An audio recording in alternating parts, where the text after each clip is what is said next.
un método más sutil, el lawfare, la judicialización de la política. Eso es lo que ellos buscan. Pero vamos a resistir, no nos van a vencer.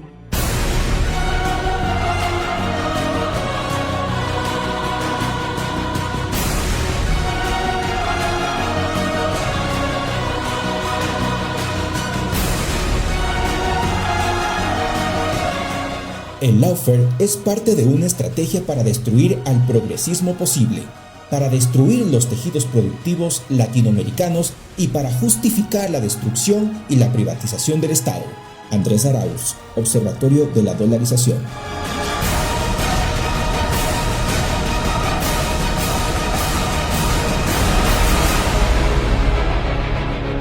El lawfare es la guerra jurídica contra la democracia, el uso del derecho como instrumento de combate contra el adversario político. Aquí tienen documentado el ejemplo de cómo actúan las élites económicas cuando la democracia les estorba. Adoración Guamán, Universidad de Valencia, España. Cuando el gobernante ha caído en la infamia, los pueblos están convocados a rebelarse hasta vencer. Jorge Gátiva, Centro de Estudios de Filosofía Política de la Emancipación. Indispensable documental para entender las persecuciones judiciales, mediáticas, realizadas con fines políticos que se suma a la historia reciente de varios países de nuestra región. Francisco Berbic, Universidad Nacional de La Plata, Argentina. Un documental para pensar el golpismo mediático y la manipulación informativa de los grandes intereses económicos contra la democracia y la libertad informativa. Una obra imprescindible para comprender nuestro tiempo. Francisco Sierra Caballero, Unión Latina de Economía Política de la Información, la Comunicación y la Cultura. Ecuador es laboratorio de un lawfare recargado, una persecución política por la aparente vía legal, que no duda en recurrir a la violencia y a la imposición sistemática del miedo para eliminar la política progresista. Este documental es indispensable para comprender la experiencia individual y colectiva de la persecución, así como el impacto político, económico y social del lawfare, nunca exento de repetirse en otros países. Silvina Romano, Centro Estratégico Latinoamericano de Geopolítica, Consejo Nacional de Investigaciones Científicas y Técnicas. La lucha contra la tendencia a un estado de excepción global es uno de los mayores retos del siglo XXI y sin duda ha golpeado muy duro en ese país hermano que es Ecuador. Luis Arismendi, Revista Siglo XXI, México. El desarrollo de un pueblo se debe al compromiso social adquirido por el trabajo de los hombres de principios y buena voluntad.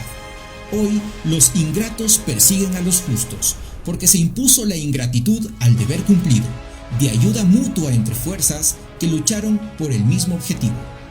Dr. Armin Cruz, Congreso Hispanoamericano de Prensa de la Organización de las Naciones Unidas. Secuestrados y pervertidos por la ultraderecha, el poder judicial y el poder mediático se han convertido en instrumentos del neofascismo en América Latina. Tal es la siniestra trama de lawfare que simula legalidad para imponer un estado de excepción. Raúl Delgado, Unidad Académica de Estudios del Desarrollo, México.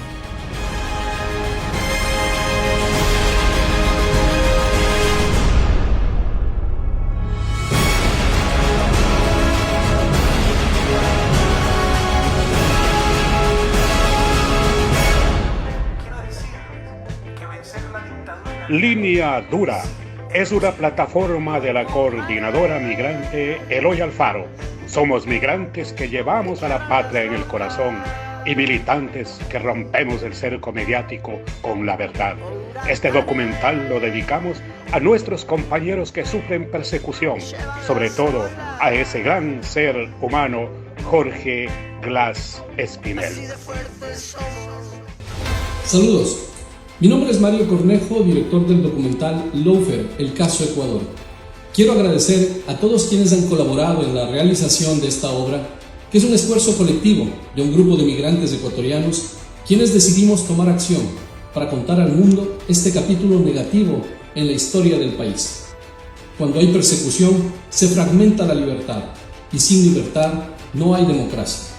Esperamos que este documental sea de su agrado y lo puedan compartir.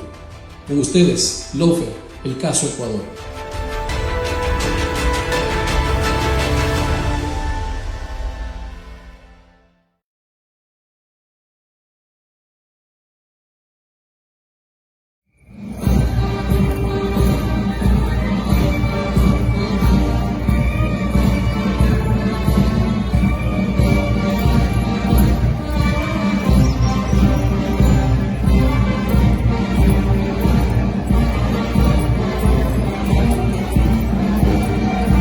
Ecuador dejó de ser una banana república, dejó de ser uno de los patitos feos de América Latina.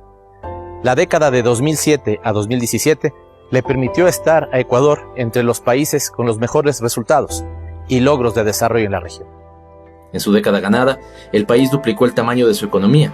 Su crecimiento económico fue mayor que el promedio de América Latina. Cerca de 2 millones de ecuatorianos superaron la pobreza. La clase media mejoró su capacidad de consumo, se achicó la distancia entre el 10% más rico y el 10% más pobre, y la desigualdad cayó 4 veces más que en la región. La riqueza en términos de infraestructura también creció significativamente. Carreteras, energía limpia, conectividad, puertos, aeropuertos, escuelas, hospitales, universidades y más. Todo ello fue posible por un pueblo digno que decidió dejar atrás la crisis política, el neoliberalismo y el desprecio por lo público. Su decisión fue elegir un gobierno para el pueblo y construir un nuevo pacto social. Dejamos así el país de la desesperanza por un Ecuador de oportunidades y buen vivir.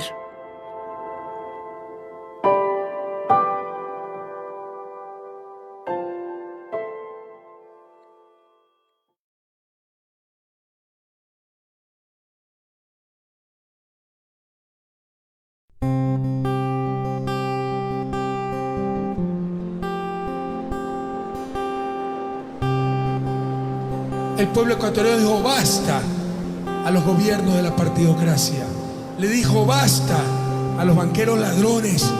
El pueblo ecuatoriano dijo basta sus promesas electorales. Le dijo basta a los que se burlaron una y otra vez de su bondad y su paciencia. Somos la generación que está construyendo la nueva historia de nuestra patria. Este ya no es el país de la desesperanza. Y estamos construyendo esta patria nueva, esta patria hermosa, esta patria tierna, esta patria cariñosa. Y de todos. Esta patria de todas y de todos. Quien fuera elegido para defender los logros de la Revolución Ciudadana, Lenín Moreno Garcés, al poco tiempo traicionó todo. Traicionó a Rafael Correa, a sus compañeros, pero sobre todo al pueblo que lo eligió en las urnas para continuar con ese país de oportunidades. La traición se retrata de cuerpo entero en esa famosa frase pronunciada frente al capital bancario: a los que estoy agarrando un poco de odio es a los que votaron por mí. Desde ese momento las ilusiones se convirtieron en pesadillas y el país vio, con indignación de muchos, pero también con alegría de unas pocas élites, el giro político hacia una derecha excluyente, una creciente caída en los indicadores sociales y económicos, el severo deterioro de las instituciones públicas y la más burda y brutal persecución política.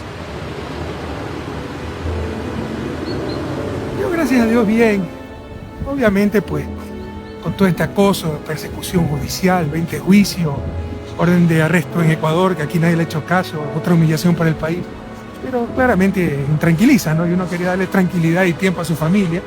Eso es lo que buscan, quebrarlo, no va a poder quebrarlos.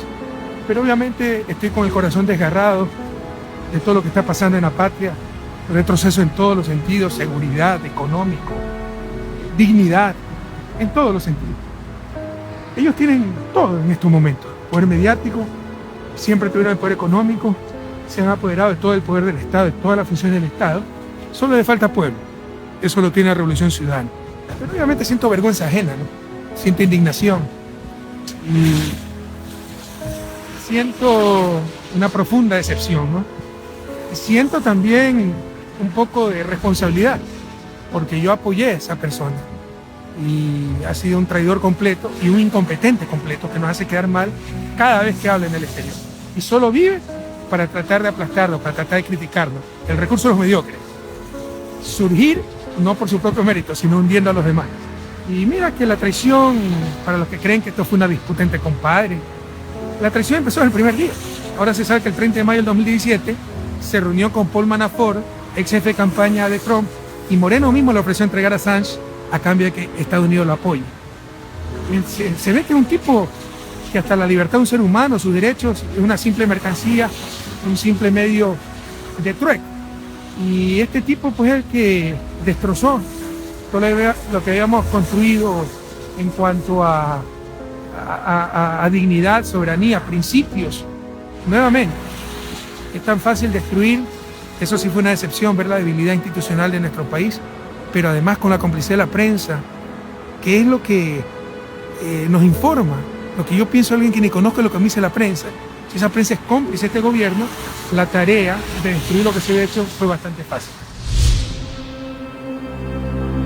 Persecución, judicialización de la política y politización de la justicia se vive en muchos países de América Latina. Pero en Ecuador los casos son alarmantes. El expresidente Correa tiene más de 30 indagatorias penales. Varios presos políticos, entre ellos el vicepresidente de la República, enfrentan juicios que para los entendidos vulneran el debido proceso. 30 congresistas de la Revolución Ciudadana suman más de 300 exámenes de control. De manera cotidiana, los titulares sentencian día y noche. Muchos líderes sociales y políticos viven bajo una lógica de asedio. Como en la época de las dictaduras más represivas y del Plan Cóndor, varios líderes y lideresas de la Revolución Ciudadana viven hoy refugiados y asilados en países hermanos. Soy Ricardo Patiño. Fui canciller y ministro de Defensa en el gobierno de Rafael Correa. Soy un luchador social de toda mi vida. Ahora estoy en México y soy un perseguido político. Bueno, la persecución política contra todo lo que el gobierno de Moreno llama los correístas es una persecución que no importa qué pretexto tenga, pero de alguna manera lo que ellos pretenden es que los principales dirigentes del movimiento de la Revolución Ciudadana estemos fuera de juego, estemos fuera de la política, estemos o en la cárcel o estemos perseguidos fuera del país. Di un discurso político en una convención política interna de nuestro movimiento y llamé a nuestros militantes a acompañar al pueblo en sus luchas en las calles. Es necesario salir, por supuesto, es nuestro derecho salir a reclamar. Incluso la Constitución establece el derecho a la resistencia. Y en cualquier convención internacional de derechos humanos del mundo se establece el derecho a la oposición política. Es tan burda la persecución política, en el caso mío, y en el caso de todos mis compañeros, pero lo especifico, en el mío es tan burda que la Interpol, cuando le dijeron a Interpol, oiga, aprécienlo a Patiño en cualquier parte del mundo, la Interpol tuvo que decir, miren, déjense de tontería. Ustedes quieren que violemos nuestros estatutos, porque nuestros estatutos dicen que tenemos que respetar los derechos humanos y no tenemos que meternos en política. Por tanto, no podemos violar nuestros estatutos. Quédese con su boleta de prisión en el Ecuador, porque al señor Patiño no lo vamos a poner en la difusión roja como ustedes lo piden. De eso se trata, o sea, se trata de utilizar cualquier mañoso argumento para tratar de mantenernos fuera. No se puede confiar en el sistema judicial en nuestro país. El Estado de Derecho está hecho fleco. O sea, no hay ni Estado de Derecho ni tampoco la institucionalidad constitucional que en nuestro país debe haber, porque el gobierno de Moreno la liquidó completamente. En el caso de la prensa es lo primero que ha hecho. Ha tenido dos partes. Primero, buscar desprestigiarnos a cualquier costo. Pero segundo, dictando las sentencias en los titulares. Dicen ellos, el Ecuador exige que lo metan preso. El Ecuador exige justicia, que se apuren en la sentencia. Y después de eso, los jueces presionados por el gobierno de la traición de Moreno, al final dictan la sentencia, porque saben que si no dictan la sentencia, entonces la prensa los va a acabar a ellos y los va a sentenciar a ellos también. Este es el papel de la prensa, es el papel de la gran prensa.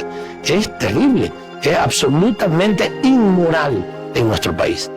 ellos son la élite del poder en nuestro país. Los grandes medios de comunicación no están aislados, no están fuera de esa relación, no tienen un nivel de autonomía, porque familiarmente están absolutamente relacionados. O sea, el hijo del dueño del diario Expreso es el secretario de comunicación del gobierno. El vicepresidente de la República es actualmente el dueño de un medio de comunicación y está relacionado familiarmente de la manera más estrecha con los grandes capitales de exportadores en nuestro país. O sea, es una relación completa entre ellos y que está absolutamente distanciada de los sectores populares y de la población, de la ciudadanía en general. Yo diría que el poder económico del país, que también es dueño de la prensa, compraron a Moreno. Esa es la realidad, o sea, porque Moreno no tiene ningún poder. Moreno es un títere, Lenín Moreno es un títere del poder económico y del poder mediático en el Ecuador. Esa es la realidad. Más, por supuesto, el poder del gobierno de los Estados Unidos, que están absolutamente relacionados y vinculados entre ellos.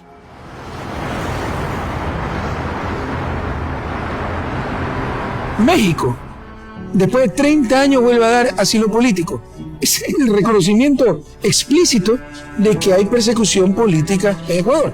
Hasta para un ciego, hasta para alguien aislado totalmente del mundo, es evidente que existe persecución política. Súmele a eso los rechazos de Interpol a todas las decisiones políticas, de la justicia ecuatoriana. Es vergonzoso ya, pero ve que es el Ecuador y ya lo archiva. Tan desprestigiada está la justicia, tan desprestigiado está el Estado ecuatoriano. Pero es evidente que existe persecución política. Yo venía denunciando a raíz de la ruptura. Yo era secretaria ejecutiva del Movimiento Alianza País en plena ruptura con el gobierno del presidente Moreno, y cuando eso se da, nos convertimos justamente en denunciantes de toda esta política de retorno del neoliberalismo a nuestro Ecuador, de los despidos, del alza de servicios básicos, de la política entreguista internacional que venía manteniendo, en fin, fuimos esos denunciantes. Producto de eso empezó esta cacería prácticamente a correístas. Soy Gabriela Rivadeneira, soy ecuatoriana, actualmente asambleísta nacional. Fui expresidenta de la Asamblea Nacional en el periodo de la Revolución Ciudadana. Hoy soy exiliada política de mi patria, producto de una nueva dictadura impulsada por el presidente Moreno. En octubre, a raíz del levantamiento, se da toda esta serie de judicialización a los líderes de la Revolución Ciudadana que manteníamos actoría política. De tal manera que producto de eso fue justamente que soy protegida del gobierno de México y en esta instancia como asilada política. Bueno, prácticamente los medios de comunicación se convierten dentro de este formato de lawfare de persecución de la política como esos... el arma para desacreditar, para golpear, para difundir. La demagogia de los medios de comunicación ha sido realmente brutal en este tiempo. Y no solamente en Ecuador, sino en América Latina. Cuando nosotros vemos lo que tenemos con Lula, con Cristina, con Evo, con Rafael, con muchos de los cuadros políticos de la región, es una sentencia por parte de los medios de comunicación. Los medios de comunicación y los titulares te sentencian. Y luego de eso, el sistema de justicia ya se le hace mucho más fácil cometer irregularidades, arbitrariedades, inconstitucionalidades, porque ante la gente ya está sentenciado, ya fuiste judicializado. El 9 de enero que yo salgo ya desde la Embajada de México en Quito y que llego a Ciudad de México, resulta que yo salí en el vuelo de las 10 de la mañana y ese mismo día a las 10 de la noche era apresado mi padre en un nuevo montaje y en un nuevo show de judicialización. Él tiene medidas sustitutivas, tiene que presentarse 3 veces a la semana a Fiscalía y tiene prohibición de salida del país, pero además, y lo más grave de todo esto, es que no se ha podido presentar una sola prueba y una cuenta donde supuestamente mi papá manejaba más de 5 millones de dólares, etcétera, es una cuenta que ni siquiera existe y que fue certificada por el mismo banco de que es una cuenta inexistente. En un día acabaron la honra de 62 años de mi padre. Eso es lo grave. Y ante eso tendrá que haber responsabilidades posteriores. Yo creo que más allá de la nostalgia que podamos sentir, porque ha sido absolutamente doloroso una separación, empezar de cero, pero sobre todo dejar todo en la patria, incluso nuestra vida, nuestra lucha. Es muy complicado. Mis hijos han vivido momentos muy complejos desde hace mucho tiempo ya. Ellos han tenido una afectación psicológica compleja que la estamos tratando de nosotros solventar y llevar, porque lo que no queremos es que tengan esa imagen de su patria, una imagen de una patria represora. Nuestra patria es una patria de amor, de mucha alegría, de mucha felicidad. Somos ecuatorianos, somos alegres, bailamos, cantamos, recitamos, vivimos de nuestra magia. Y lo que yo quiero es que mis hijos jamás pierdan eso. Y lastimosamente los golpes que ellos han recibido, el sentirse presionados, perseguidos, el allanamiento que para ellos fue como un momento de ruptura muy fuerte con lo que ellos creían del país, de la política incluso. Ahora mi hijo mayor me dice: mami, es que yo quiero que hagas lo que quieras, pero ya no en la política. Es doloroso porque vas cimentando esos sesgos que a la edad en la que tienen pueden marcar secuelas de vida, y eso es lo que a nosotros nos toca ahora tratarlo desde acá. Pero sí, con ellos ha sido lo más duro posiblemente de que tengamos que vivir. 2 niños expuestos a una dictadura. Mis hijos adoran Ecuador, se sienten ecuatorianos. Tienen la doble nacionalidad porque su madre es belga, pero se sienten ecuatorianos. Entonces la idea era ir a vivir a Bélgica, pero que mi hijo regrese cada verano a ver a sus amigos de Ecuador. Ya no lo puede hacer. No tiene seguridad. Entonces, por supuesto que afecta a la familia. Por supuesto que te afecta a la vida cotidiana. Eso es lo que ellos buscan. Pero vamos a resistir, no nos van a vencer. Es un método más sutil, el lawfare, la judicialización de la política, utilizar la persecución judicial para obtener lo que no obtienen en las urnas. Es una política mucho más inteligente y mucho más sutil que los 70, cuando vinieron con botas militares a romper la democracia ante el peligro de que algo cambiara. Pero cuando te hacían desaparecer un compañero torturado, te reafirmaban en tus convicciones. Cuando ahora lo que matan o desaparecen es tu reputación, acusándote de corrupto, o sea, la gente, muchas veces por vanidad, y la mayoría del tiempo o de las veces por temor, dice: yo no me meto con eso. Entonces, son estrategias más sutiles que están utilizando, pero estamos convencidos que al final la verdad prevalecerá. El lawfare tiene 2 patas. La una, la mediática, la otra, la judicial. Las dos son indispensables. Lo que hacen los medios es todo un linchamiento mediático para al final lograr que hasta la gente más noble hasta aplauda la mayor canallada. Y luego, jueces temerosos del que dirán, más la presión política de esos jueces, lo único que hacen es copiar lo que dicen los titulares para dictar sentencia. Entonces, obviamente, nada hubiera podido ocurrir lo que estamos hablando si no hubiera sido por la complicidad descarada de la prensa. Cuando la obsesión por la persecución política es la única prioridad, la sociedad se convierte en una bomba de tiempo, pues ni sus expectativas ni sus necesidades son atendidas. Cuando los gobiernos se entregan al capital transnacional y a las élites políticas y económicas, el país estalla en la defensa de sus derechos.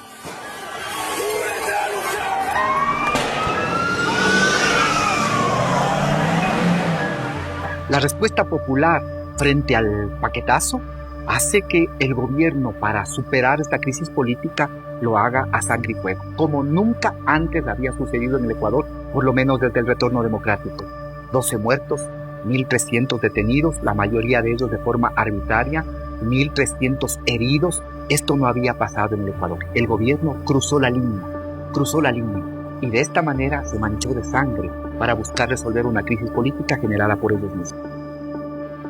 Soy Virgilio Hernández, dirigente de la Revolución Ciudadana, secretario de Organización Política de Compromiso Social por la Revolución Ciudadana. Soy un perseguido político. Se me acusa de rebelión, es decir, de haber intentado con acciones violentas derrocar al gobierno o desconocer la Constitución, cosa que jamás nosotros hicimos, pero es parte de esta campaña de persecución por pensar diferente, por haberle dicho al pueblo ecuatoriano desde el primer día lo nefasto que iba a ser el gobierno de Lenín Moreno una vez que traicionó el programa de la Revolución Ciudadana, el programa con el que ganó las elecciones. Yo sostengo que en el Ecuador vivimos un lawfare recargado, es decir, que aquí el proceso de judicialización de la política es más profundo que lo que se vivió en Brasil o en Argentina.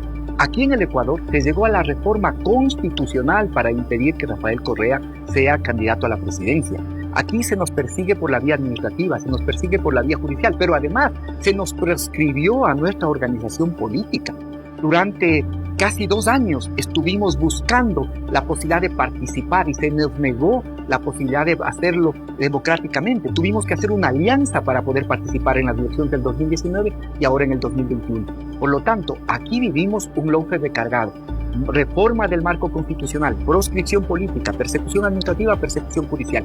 Eso que se experimentó inicialmente en Ecuador, ahora se lo hace de manera más profunda en Bolivia. Y no podemos descartar que eso también pueda estar presente para las elecciones del 2021 en el Ecuador. Aquí hemos vivido un lawfare recargado. A mí se me convoca para audiencia de vinculación el 5 de noviembre. Concurro a esa audiencia de vinculación voluntariamente, aunque los compañeros, amigos, mi familia me decía que con seguridad iba a terminar detenido, también se me iba a aplicar la prisión preventiva. Aún así, consideré que era necesario acudir, que no podía permitir que a mis compañeros se les esté acusando de un delito que jamás cometimos. Nosotros no creemos en la violencia como método de la lucha política en la democracia. Por eso me presenté y efectivamente conmigo lo que se hizo es ratificar con otro error, un error que ya se había cometido. Y se dictaminó la prisión preventiva acusándonos en ese momento de rebelión armada. Es decir, que nosotros habíamos organizado, que habíamos financiado o habíamos apoyado un movimiento armado y que con ese movimiento armado se había intentado derrocar al gobierno o se había intentado desconocer la Constitución. Soy Cristian González, activista político, miembro de la Revolución Ciudadana, gestor social, perseguido político por el gobierno de Moreno.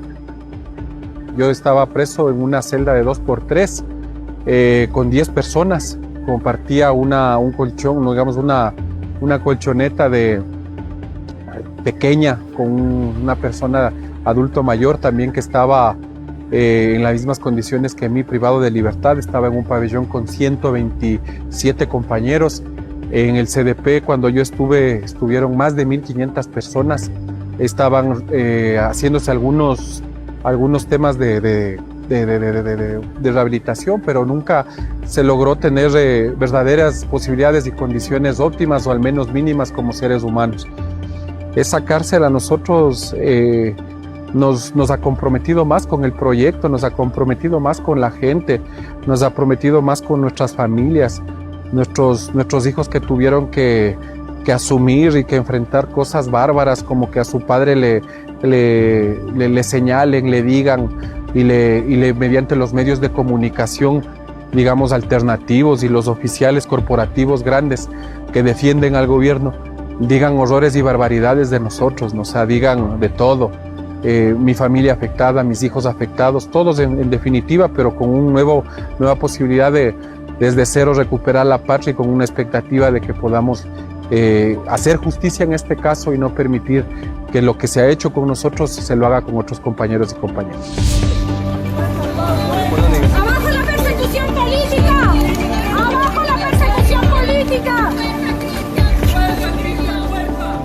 Terminé preso, se me dictó, como ya es costumbre para los correístas, siempre hay como medida cautelar la prisión preventiva, y el juez que determinó que Paola Pavón, que Cristian González y que yo tengamos prisión preventiva mientras investigan estos hechos, paradójicamente, no estoy señalando nada, solo es una casualidad, terminó siendo juez de la Corte Nacional. Se nos determinó la prisión preventiva y estuve cerca de 60 días detenido, y en esos días además también fuimos víctimas de todo lo que es un proceso de linchamiento mediático, aunque no les guste esta palabra, pero básicamente lo que se hizo es intentar responsabilizarnos ante la comunidad nacional y la comunidad internacional de un delito que ellos saben que no cometimos, pero que es básicamente el precio que nosotros pagamos por haber sido opositores en el marco de la democracia al gobierno de Lenín Moreno. Para una persona que es inocente, estar un día preso es un tiempo infinito.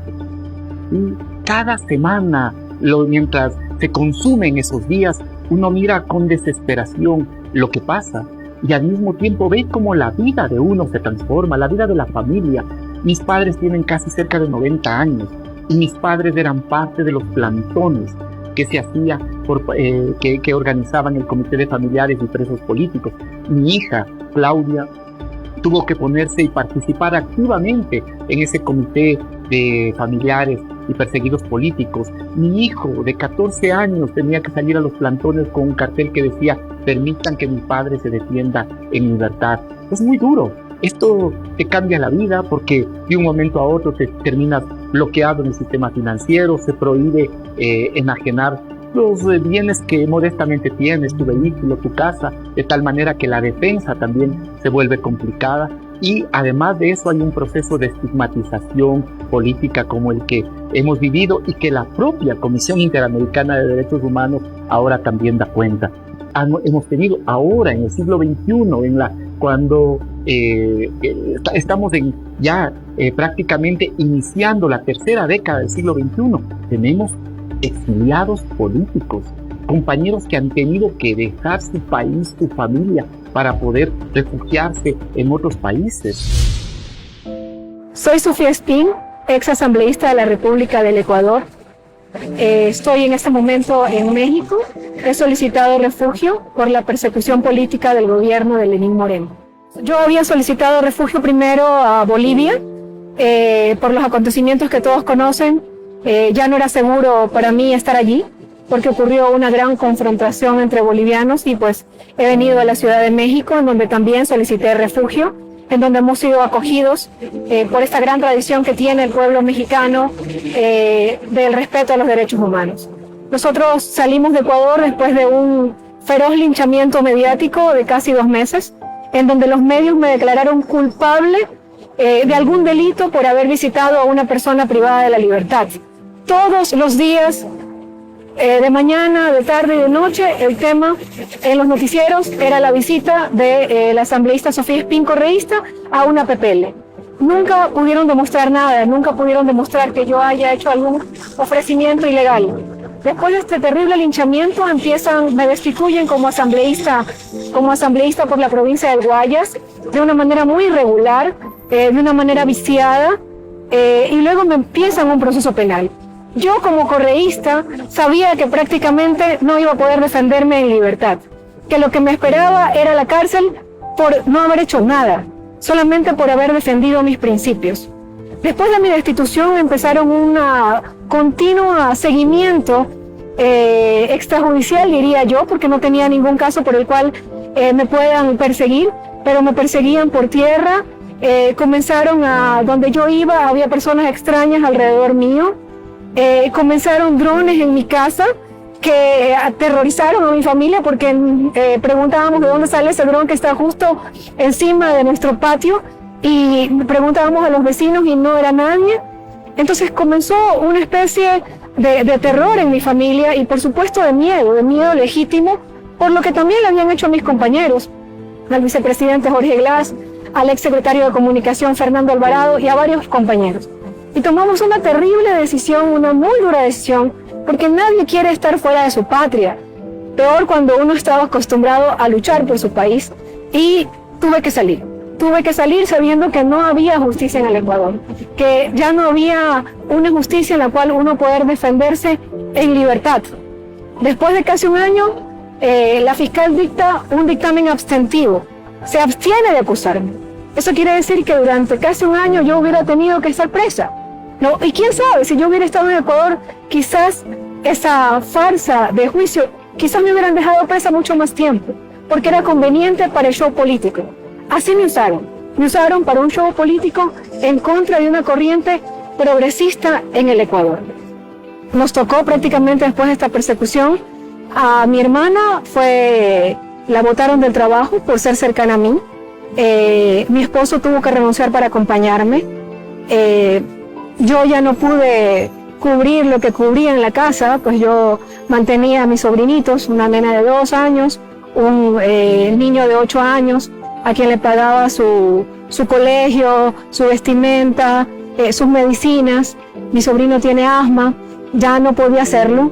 A mi sobrina de 2 años aparentemente tiene un grado de autismo y no le podemos ayudar, ¿no? Saber que no le puedo ayudar ya, porque lamentablemente la política en Ecuador en este momento, como se está llevando a cabo, es eliminar al adversario, eliminarlo, destruirlo.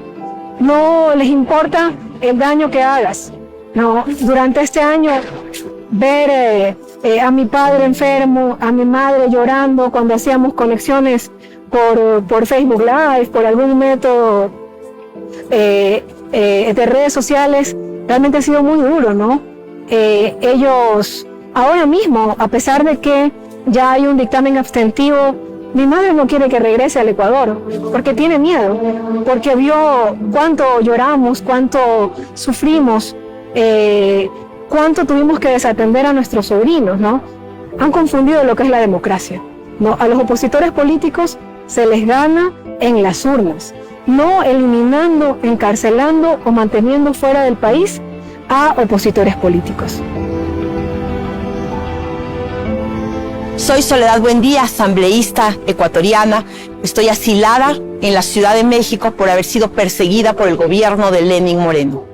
Desde el 2007 apenas el gobierno de Lenín Moreno se empezó a realizar sus primeras acciones. Empezaron también las persecuciones, las amenazas de muerte, denunciadas ante la Fiscalía, el hostigamiento, el linchamiento mediático, la destrucción de la imagen, solo por pensar distinto, por estar en contra, por decirle a Moreno que había perdido la dignidad Carondelet. Y creo que esto nos fue fortaleciendo, sí, en un primer momento, porque querían que tengamos miedo y que nos paralicemos. No lo lograron. Llegó a un punto en cual las denuncias fueron más de 7, la persecución, las amenazas, el hostigamiento judicial a través de la Fiscalía, a través de las herramientas de la justicia, nos vieron cercando y obligaron a que tomemos la decisión de pedir protección. Protección por nuestra vida, por la de nuestras familias, y así llegamos a ser asilados políticos en la Embajada de México. Nosotros, yo estaba en mi despacho en la Asamblea Nacional, en el Palacio Legislativo, yo era la primera vocal del CAL. Eran 2 hombres armados a hostigarme, a amenazarme, pero nadie hizo nada, ni la escolta legislativa, ni el presidente de la Asamblea, ni la policía. ¿Por qué? Porque era correísta, y a los correístas hay que hostigarnos, y se naturaliza y se invisibiliza, y nos persiguen, y no pasa absolutamente nada, las autoridades no hacen nada. En mi domicilio pusieron una amenaza de bomba, no lo cubrió ningún medio, yo lo denuncié, hay un parto policial y no pasó nada. Suplantaron mi identidad, me quisieron involucrar en delitos que no he cometido, denuncié a las autoridades y no pasó nada. Y como somos correístas, no pasa nada, hasta que no te pase a ti, hasta que no te persigan a ti, y entonces te das cuenta que la persecución sistemática destruye al país, destruye la democracia. Extraño mi familia, extraño mi entorno, extraño mi lucha.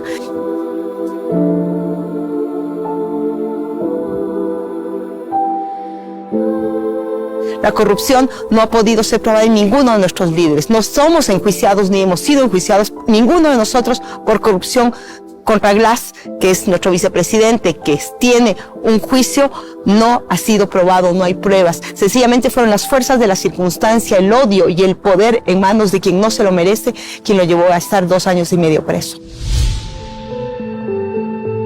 Soy Carlos Viteri Hualinga, soy quichua. Nací en Sarayaco, una comunidad en la Amazonía del Ecuador. Actualmente soy parlamentario y me encuentro exiliado aquí en la Ciudad de México. Durante todo ese tiempo he sido parte de una lucha muy intensa de las organizaciones de los pueblos originarios. He sido parte de los fundadores de la Organización de Pueblos Indígenas en Pastaza, de la Confederación de Nacionalidades Indígenas de la Amazonía del Ecuador y de la Confederación de Nacionalidades Indígenas del Ecuador. Y posteriormente me incorporé al gobierno de Rafael Correa como secretario ejecutivo del Instituto para el Ecodesarrollo Regional Amazónico, pues he sido ministro de Estado en ese cargo, y finalmente en la Asamblea Nacional como parlamentario reelecto. Todo ha sido bastante complejo, extrañar a la familia, atender los temas que quedaron en la familia. A nosotros y a mí personalmente, la Asamblea nos retiró materialmente de nuestros derechos como parlamentarios el 13 de octubre, de tal manera que nos retiraron el seguro y todo salario, ¿no? Y estamos sin ingresos y por ello nos vimos en la necesidad de vender algunas de nuestras pertenencias en Ecuador. De hecho, todo lo que teníamos, incluyendo ropa, hemos tenido que vender porque no teníamos recursos. Y hasta ahora se sigue vendiendo algunas cosas y hemos puesto en venta un terrenito que teníamos y también un pequeño departamento. Y no podemos vender en Ecuador porque Ecuador es un país que está en crisis. No hay dinero y es difícil vender. Y a eso súmale que estamos acá sin empleo, entonces la situación es muy compleja. Lo estamos sobrellevando gracias a la generosidad gigantesca de este gobierno y de este país hermano. Pero vamos a seguir en la lucha, ¿no? El tema es difícil, esperemos que las cosas cambien en Ecuador, porque allí están nuestros familiares pendientes de nosotros. Hace 2 días falleció un primo mío, un primo hermano, muy cercano a nosotros. Él era piloto de aviación y servía en esas pequeñas avionetas a las comunidades de la selva. Hace 2 días, por mal tiempo, pues se precipitó a tierra con otras 5 personas y falleció. Un hombre joven deja a sus hijos y ahora toda mi comunidad, todo el pueblo quichua está de luto, está muy dolida y no he podido yo estar allí con mis hermanos, con mi familia. Y también estando en ausencia, pues refugiado en la embajada mexicana, también murió una tía mía, hermana de mi madre, donde tampoco pude estar. Es decir, el exilio no te golpea solo a ti, el exilio te golpea a toda tu familia, golpea en el sentido más amplio. Es como una explosión que no se queda solamente en el sitio, sino que irradia en un radio muy amplio. Y es eso lo que ocurre acá. Bueno, en el Ecuador vivimos no solamente una persecución judicial, utilizando todo el poder de los jueces para perseguir a las personas y declararlas culpables en juicios fraudulentos, sino que adicionalmente se usa una institución jurídica que tenemos la mayor parte de los países en América Latina, que es un ente controlador de la administración de las cuentas públicas. Es el que fiscaliza cuánto bien o cuánto mal ha trabajado un funcionario público en todos los niveles de gobierno, entiéndase por ello presidentes, alcaldes, prefectos, concejales, entre otros. ¿Qué ha pasado? Bueno, el brazo ejecutor, intimidador, para perseguir a las personas, para buscar y obtener cosas a través de ellos, ha sido utilizando a esta institución que acabo de mencionar, que se llama la Contraloría General del Estado. ¿Qué hace la Contraloría? Bueno, en casos donde no hay perjuicios, en el caso donde no hay, mala utilización de recursos públicos, intimida a funcionarios públicos honestos que han dado su vida y su sacrificio en función de construir un país, glosándolos, que es una glosa, es una responsabilidad civil que se establece por este órgano, que puede ser impugnada ante los órganos judiciales, evidentemente, y así se ha atentado en este momento contra cientos de funcionarios, no solamente aquellos que fuimos ministros de Estado en su momento, sino cientos de funcionarios que ganaban $800 por hacer su trabajo, peritos, auditores, entre otros, básicamente han sido hoy glosados solamente por haber sido partícipes del gobierno de la Revolución Ciudadana. La persecución política está sostenida en un pacto de élites pocas veces visto. Ese pacto tuvo su punto más alto en una consulta popular que fue un gran engaño al pueblo ecuatoriano. donde el gobierno de turno puso a las entidades estatales con autoridades encargadas a cumplir un objetivo dentro del proceso de persecución. La política dejó de ser entendida como un terreno de disputa entre adversarios para convertirse en un campo de batalla, donde el objetivo es aniquilar al enemigo.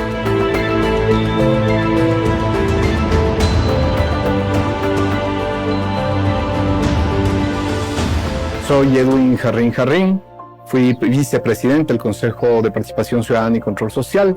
Me encuentro asilado político en la Ciudad de México. Yo, conjuntamente con dos compañeras, presentamos una denuncia a la Corte Interamericana de Derechos Humanos, a la Comisión, Interamericana de Derechos Humanos, diciendo y solicitando sobre todo que detenga la implementación y la realización de la consulta popular. Y le decíamos y relatábamos en nuestra denuncia todo lo que finalmente sucedió, que se iba a tomar la justicia a través del Consejo de la Judicatura, que iban a determinar autoridades subrogantes en todas las funciones de control y de justicia del Estado. Eso significó ya en sí, para mí, empezar una persecución y un hostigamiento en el tema administrativo, en el tema judicial y también de amedrentamiento de diferentes formas, ¿no? Y si a esto tú le sumas todo el hostigamiento que conjuntamente con Soledad fuimos víctimas en cuanto a la casa, en cuanto a amenazas de muerte, amenazas de bomba, permanencia de la policía de manera permanente, 3, 4 veces al día yendo a nuestro domicilio, a tomar fotos del domicilio, a tener un reporte y un monitoreo absolutamente cotidiano de lo que sucedía y de lo que pasaba en nuestro domicilio. Yo lo que le diría a Lenín Moreno es que reflexione un poco, ¿no? Que se ponga a reflexionar y que reflexione sobre lo que está construyendo del Ecuador hoy día para que México le ponga en el mismo nivel a la presidencia de Lenín Moreno con lo de las dictaduras suramericanas. Eso es lo que está haciendo, eso es lo que está construyendo el Ecuador, un Estado represivo, un Estado abusivo, un Estado perseguidor, un Estado que no se preocupa en lo absoluto del ciudadano de a pie, un Estado que lo que está buscando es construir privilegios para quienes siempre ostentaron el poder y siguen ostentando el poder, privilegios para las élites. Y ese es el rol que él está jugando y ese es el rol que lo llevará a rendir cuentas en la historia del país.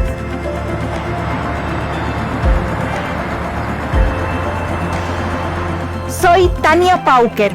Fui consejera de Participación Ciudadana y Control Social. Me encuentro en la Ciudad de México como refugiada política debido a la persecución que existe en mi país, Ecuador. El Consejo de Participación Ciudadana es un ente de gran importancia para el país, porque es ahí donde se realizan los procesos de selección de autoridades como Fiscal General de la Nación, Contralor General de la Nación. También se eligen ahí a las personas que se encuentran en las diferentes superintendencias. Además, cumple otro rol fundamental, que es el de promulgar y de promover la participación ciudadana, para que los ecuatorianos y ecuatorianas puedan incidir y decidir en la gestión de lo público. La razón de la persecución precisamente era porque el régimen quería tomarse el Consejo de Participación Ciudadana y poner a dedo a los representantes de esta institución para que nombren a fiscales, para que nombren a contralor, para que nombren a superintendentes que respondan a los intereses de este régimen y de quienes cogobiernan con ellos. La persecución inició en el momento que iniciaron los planes del gobierno en octubre del 2017, motivo por el cual mediáticamente fuimos agredidos directamente por el primer mandatario, motivo por el cual mi hija de 17 años fue víctima de bullying, mi hijo de 4 años fue víctima de agresión verbal, tuvimos seguimiento extrajudicial como familia. Mi hija de 17 años, menor de edad, fue perseguida. Yo y mi hijo fuimos perseguidos, fotografiados de una manera muy burda. Querían que nos demos cuenta que nos están persiguiendo para causar intimidación, para causar miedo.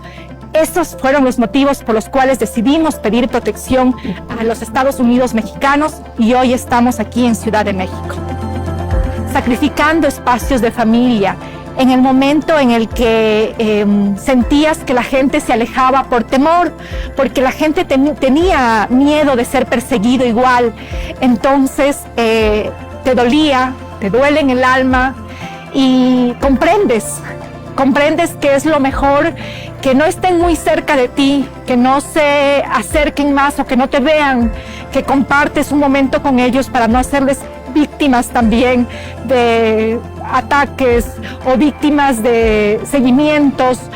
Lo hicieron con varias amigas una vez que nosotros ingresamos a la embajada y ellas nunca pudieron acercarse a visitarme por temor de lo que les iba a pasar. Y decían en nuestro caso, ¿quién nos va a recoger? ¿Quién nos va a dar la protección?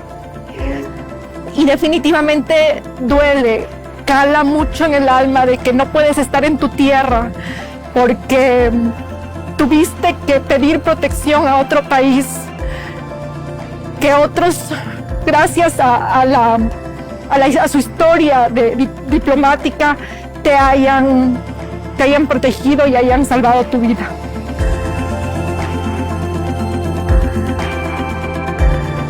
Soy Luis Fernando Molina, asambleísta alterno por la Revolución Ciudadana, representante del Distrito de Cantones. Fui parte del equipo jurídico de Rafael Correa, procurador síndico de la prefectura, y parte de los activistas de derechos humanos que intervenimos en defensa de Julian Assange. Estoy aquí en la Ciudad de México como parte de la persecución política del actual gobierno de Ecuador. Bueno, en realidad la persecución inició a partir de la ruptura. Yo con este gobierno comencé siendo director regional del trabajo en el Ministerio Regional del Trabajo para la provincia de Pichincha. Sin embargo, como consecuencia de la ruptura fui desvinculado del sector público de mi calidad de director regional, aludiendo básicamente necesidad institucional. La judicialización de la política, como lo han dicho algunos de nuestros compañeros, se ha dado también a través de instancias administrativas.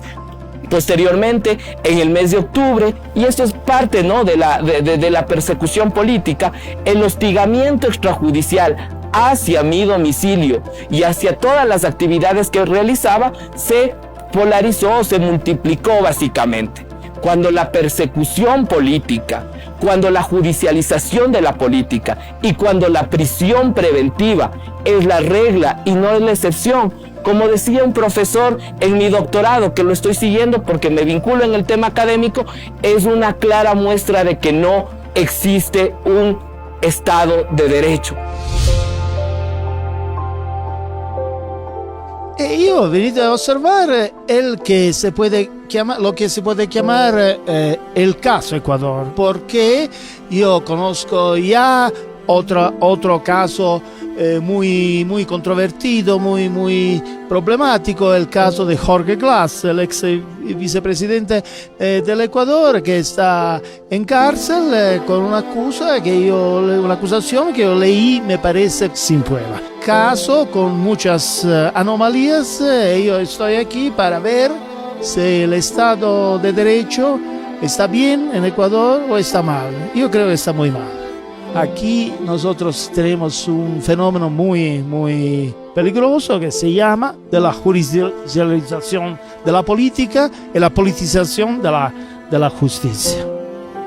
Soy Yajaira Urresta, tengo 27 años de edad y en el paro nacional de octubre de 2019 perdí mi ojo izquierdo por una bomba lacrimógena que me disparó un elemento del GOM. Y por lo tanto, y por alzar mi voz, soy una perseguida política. Participé junto a mis vecinos y vecinas, adultos mayores, niños, de un cacerolazo pidiendo paz, pidiendo una resolución inmediata, porque ya íbamos 11 días de protestas en las cuales se cobró muchas vidas de compatriotas ecuatorianos. Estaba junto a mi madre, junto a mi hermana, cuando de una forma realmente inescrupulosa ingresaron elementos del GOM en camiones realmente gigantes a atacarnos con sus bombas lacrimógenas. Uno de ellos se paró frente a mí en un muro de contención que divide la avenida Oriental Velasco Ibarra. Me quedó viendo y simplemente disparó directamente a mi rostro, desprendiendo por completo mi ojo izquierdo. No sé cuánto tiempo yo pasé sin aliento, Lo único que sé es que con mi mano izquierda sostuve mi ojo e intentaba caminar y buscar la presencia de mi madre porque sentía morir. Mi cirugía duró 8 horas, con altos riesgos sobre mi vida. Después de ello, lo único que obtuve como resultado y respuesta del gobierno de Lenín Moreno fue persecución e intimidación. No pude acceder a la justicia libremente y como ciudadana. Ha continuado la persecución. El martes 29 de octubre, por la tarde, la ministra María Paula Romo, por medio de una intermediaria, me llamó a la Plataforma Norte a tener una reunión, pidiendo y solicitando que incluso no me acerque con abogados, sino yo sola. Debido a todo lo que ya estábamos viviendo y a lo mal que me encuentro de mi salud, mi madre, Fernanda Guzmán, ella me acompañó. Estuvimos juntas en la reunión junto a la ministra y la señora León, que ahora entiendo por sus múltiples tweets agresivos e intimidantes, que es una de las personas mano derecha de la ministra. En ese momento ninguna de las personas que estuvieron con la ministra se identificaron. Solamente ingresó la señora León, la ministra, mi madre y yo a la reunión, en la misma que la ministra me preguntó qué era lo que había ocurrido. Le relaté todo desde un principio. Después de ello se apenó, pero su respuesta fue que tenía más cosas que ocuparse y entre ellas la estabilidad tanto económica, social, emocional de sus policías supuestamente heridos física y psicológicamente en el país. Y que realmente, en nombre de nuestra amistad, qué era lo que yo quería y cuánto quería. Después de recibir estas dos preguntas, realmente sentí una bofetada más en mi rostro. Lo único que yo respondí es que yo no deseaba nada. Lo único que yo deseo es un debido proceso en el cual se revele el nombre y los nombres de las personas que tuvieron todo que ver en el mes de octubre, porque no soy la única persona que perdió un ojo. Después de ello, helicópteros aeropoliciales, patrulleros, carros polarizados y sin placas, motorizados amenazando a mi padre de muerte, ese ha sido el único resultado. El gobierno me vetó incluso del plan o planificación de trabajo en el sector público. Por lo tanto, yo no puedo contar con un trabajo. Personas como Lenín Moreno, María Paula Romo, siguen en el poder. Y ellos están haciendo de su poder su mafia y matándonos a nosotros, los ciudadanos y ciudadanas, como perros sarnosos en las calles. Cuando se pierde el Estado de Derecho, desaparece el debido proceso. La presunción de inocencia es aniquilada y los derechos humanos son vulnerados. Solo así se entienden las atrocidades contra Lula, contra Cristina Fernández de Kirchner, contra Evo Morales o contra Jorge Glass. Lo que estamos viviendo en este momento es la contrarrevolución, que está acompañada de traición, de cobardía, como decía el general Eloy Alfaro en una de sus cartas. Confieso que siempre le he tenido miedo a los flojos. Por flojo debemos entender a los cobardes, porque los flojos ante el peligro son capaces de cualquier bajeza sin el menor escrúpulo. Yo creo que eso es vigente hoy en día. Estamos viviendo los ecuatorianos y los revolucionarios la contrarrevolución que va acompañada de traición, del sometimiento de otras funciones del Estado, como es el control de la justicia, para anular, dentro de una estrategia muy clara y definida, actores políticos de manera no democrática. Pero yo estoy pagando una condena de 6 años de prisión con un código penal que no está vigente. Me aplicaron la ley más severa, rompiendo el principio constitucional y legal de favorabilidad en contra del acusado. ¿Por qué? Porque si me condenaban a 6 años, yo no podía pedir la suspensión de la pena, que está establecida para delitos de 5 años o menos. Yo tengo 2 auditorías patrimoniales actualizadas hasta el 2016 por parte de la Contraloría General del Estado. Esta no es la declaración patrimonial, es una auditoría de característica forense que evalúa cada depósito en cada cuenta mía y de mi esposa. Un show perverso, macabro, te digo, por las circunstancias en las que estoy viviendo, en mi contra, en donde lo que buscan es sencillamente, han buscado sacarme de la vicepresidencia, anularme como actor político. Créanme que yo me quería retirar de la política con estas circunstancias tan difíciles que estoy viviendo, y además créanme que la traición, la falta de coherencia, la falta de consecuencia, a lo largo de todo el juicio, ninguno me nombró.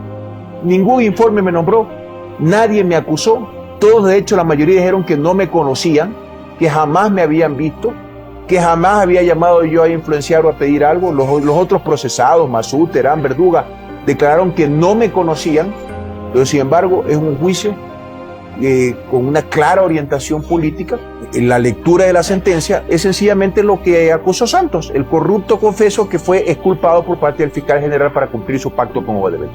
Yo prefiero ser un inocente preso a un cobarde prófugo. Mi revolución ciudadana, la de la gente, la verdadera revolución ciudadana, no se merecía esto. Tampoco se lo merecían mis hijos. Es muy duro, sí, pero yo prefiero ser un inocente preso a un cobarde prófugo. Glass no huye, Glass da la cara, y yo estoy aquí pagando una pena injusta, ilegal a todas vistas. Yo sé que me están negando la justicia aquí en el Ecuador, no ha sido ingenuidad. Yo sabía lo que me enfrentaba, por supuesto que yo aspiraba a un juicio justo en derecho, un juicio justo, pero no se dio el juicio. Sin embargo, hay otras instancias dentro del Ecuador a las que yo acudiré, y además me quedan las cortes internacionales, aunque mientras tanto tenga que estar en la calle. Y yo le hago esta pregunta para esos ciudadanos que están intoxicados de este asesinato. Lo mío ya no es un linchamiento mediático, es un asesinato mediático, un asesinato social, lo que han cometido en mi contra, de los cuales también la historia nos demuestra que tendrán que responder. En lo íntimo, no tiene por qué contestarme, sino en lo íntimo de su ser, antes de dormir, cuando los que son creyentes, cuando tengan una oración con Dios, le hago esta pregunta. ¿Usted ha visto alguna prueba en contra de Jorge Glass? Una solita. Y la segunda pregunta que le hacía yo a cada ecuatoriano en este comunicado que se difundió a través de redes sociales es la siguiente. ¿Está usted de acuerdo en que se utilice la justicia para perseguir a alguien siendo inocente? Todos se llenaban la boca en lo privado. Es decir, Jorge es inocente. La presidenta de la Comisión de Fiscalización, que antes era una querida amiga, que las condiciones han cambiado. ¿Cuáles condiciones han cambiado? Las declaraciones de Santos ya eran públicas. La grabación de Santos ya era pública. ¿Qué ha habido de nuevo? Absolutamente nada. El fiscal general, cuando me llamaba por teléfono, el infame me llamaba por teléfono y me decía: Jorge, queda una vez más ratificada tu inocencia. Acabo de llegar de Brasil, todo ratifica tu inocencia. Digo, los que lograron conocer el tema, porque nuevamente todo esto es en cuatro paredes.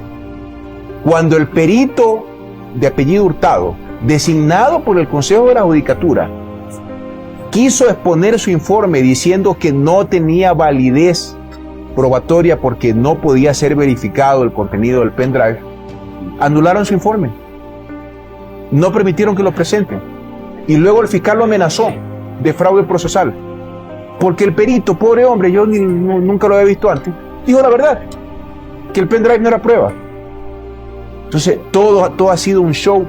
El 21 de octubre del 2018, Jorge Glass fue trasladado a una cárcel de máxima seguridad en un intento por desviar la atención del pésimo manejo económico. La Comisión Interamericana de Derechos Humanos adoptó el 31 de diciembre del 2019 medidas cautelarias a favor de Jorge Glass, tras considerar que se encuentra en una situación de gravedad y urgencia en riesgo de daño irreparable a sus derechos. El gobierno nacional no las ha cumplido.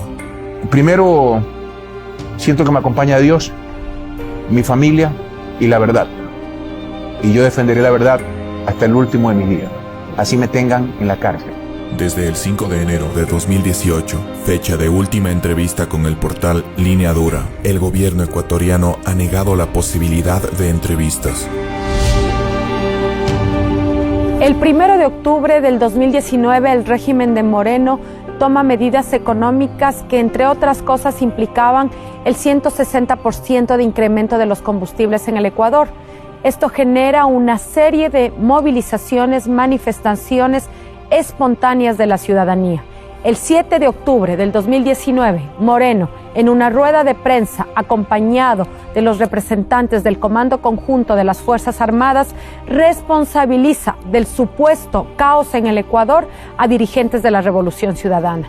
En esa rueda de prensa menciona, entre otros nombres, a Rafael Correa, a Ricardo Patiño, a Virgilio Hernández y a quien les habla, Paola Pavón, prefecta de Pichincha, electa por voto popular. Hoy estamos enfrentando un bochornoso caso en la Administración de Justicia. Lo han llamado el caso Sobornos. La única intención del caso de Sobornos es dejar fuera de la papeleta electoral a Rafael Correa. La judicialización de la política en el Ecuador no ha tenido límites.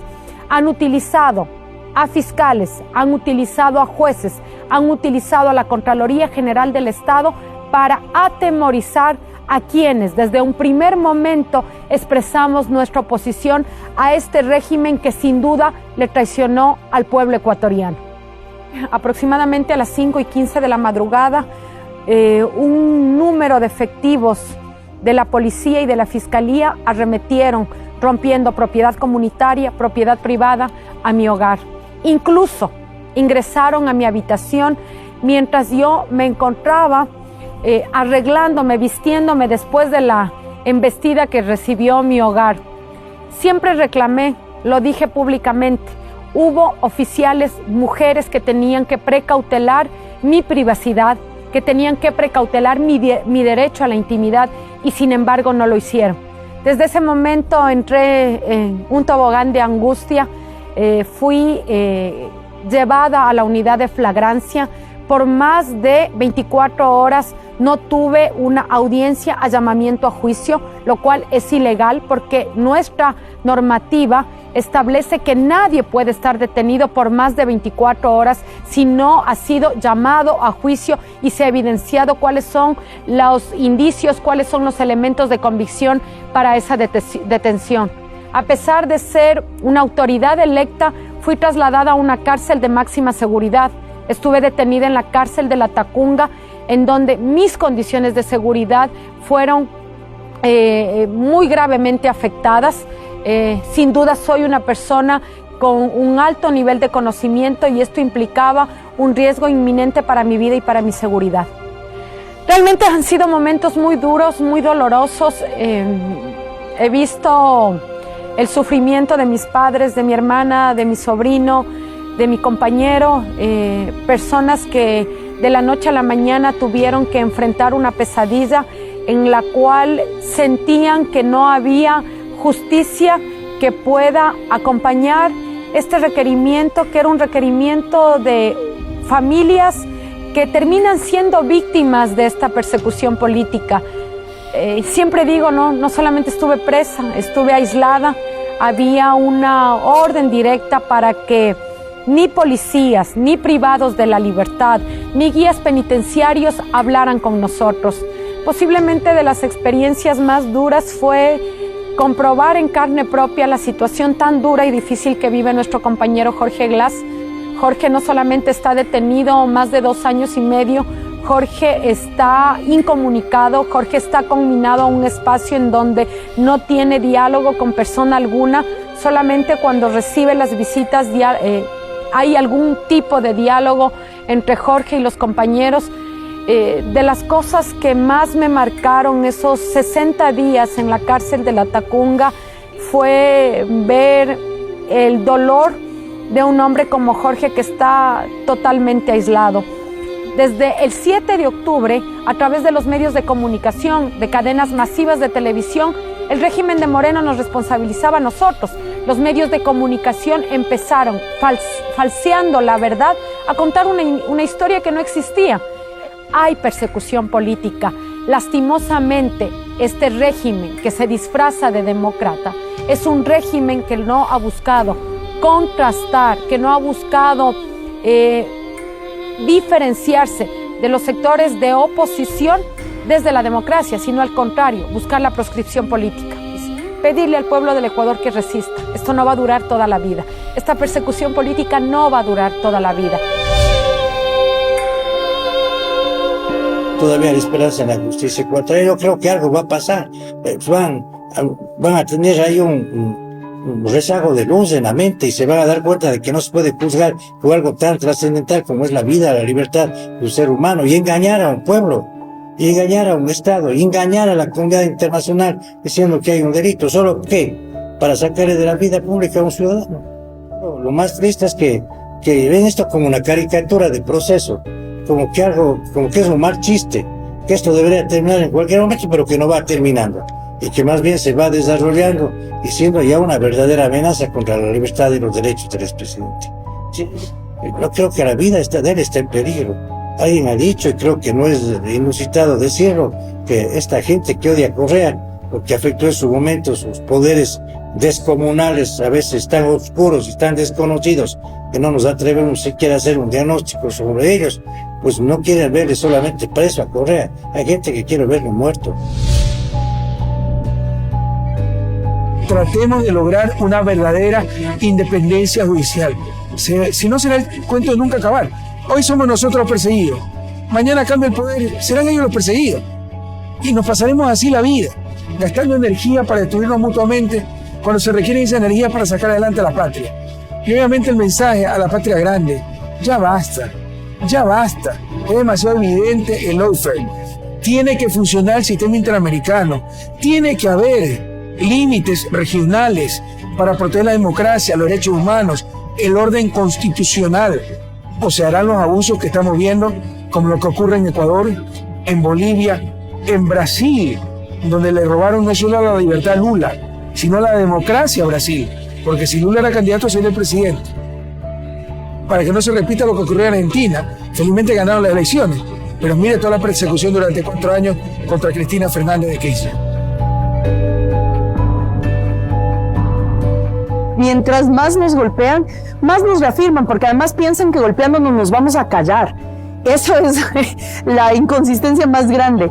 No nos callan y no nos callarán, porque sabemos fuertemente qué es lo que tenemos que seguir denunciando de un gobierno dictatorial, de un gobierno neoliberal, de un gobierno que está acabando con la vida no de los políticos, sino de millones de ecuatorianos y ecuatorianas. Y en esa lógica, mientras más nos amedrenten, mientras más nos persigan, más firmes nos van a encontrar en esa denuncia. Y no acabarán con 1 o con 2. Mientras golpean a 1 salen 10, mientras golpean a 2 salen 100. Y esa es la fuerza de los ciudadanos y ciudadanas que creen en un proyecto político transformador como lo es la Revolución Ciudadana.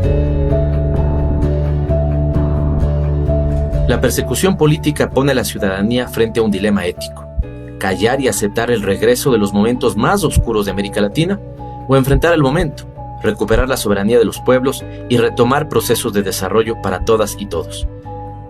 La patria grande tiene una ruta clara: resistir y vencer democráticamente, para retomar y profundizar la equidad, la igualdad y la justicia social.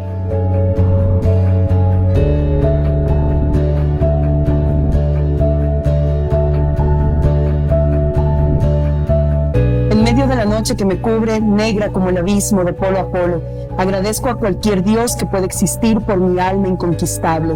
En las feroces garras de las circunstancias, No me he lamentado ni he llorado. Bajo los golpes del azar, mi cabeza sangra, pero no se doblega.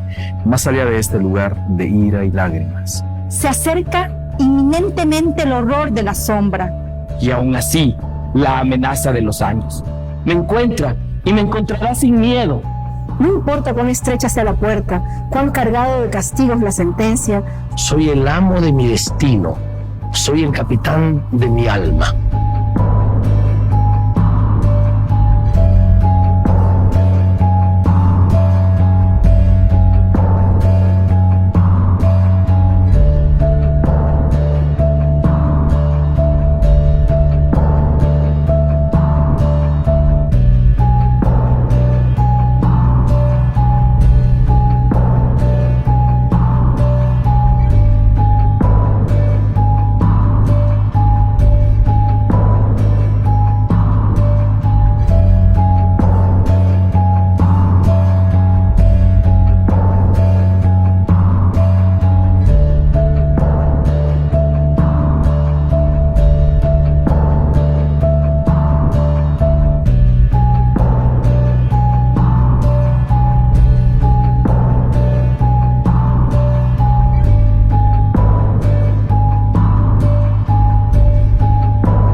Línea Dura es una plataforma de la coordinadora migrante Eloy Alfaro. Somos migrantes que llevamos a la patria en el corazón y militantes que rompemos el cerco mediático con la verdad. Este documental lo dedicamos a nuestros compañeros que sufren persecución, sobre todo a ese gran ser humano, Jorge Glass Espinel.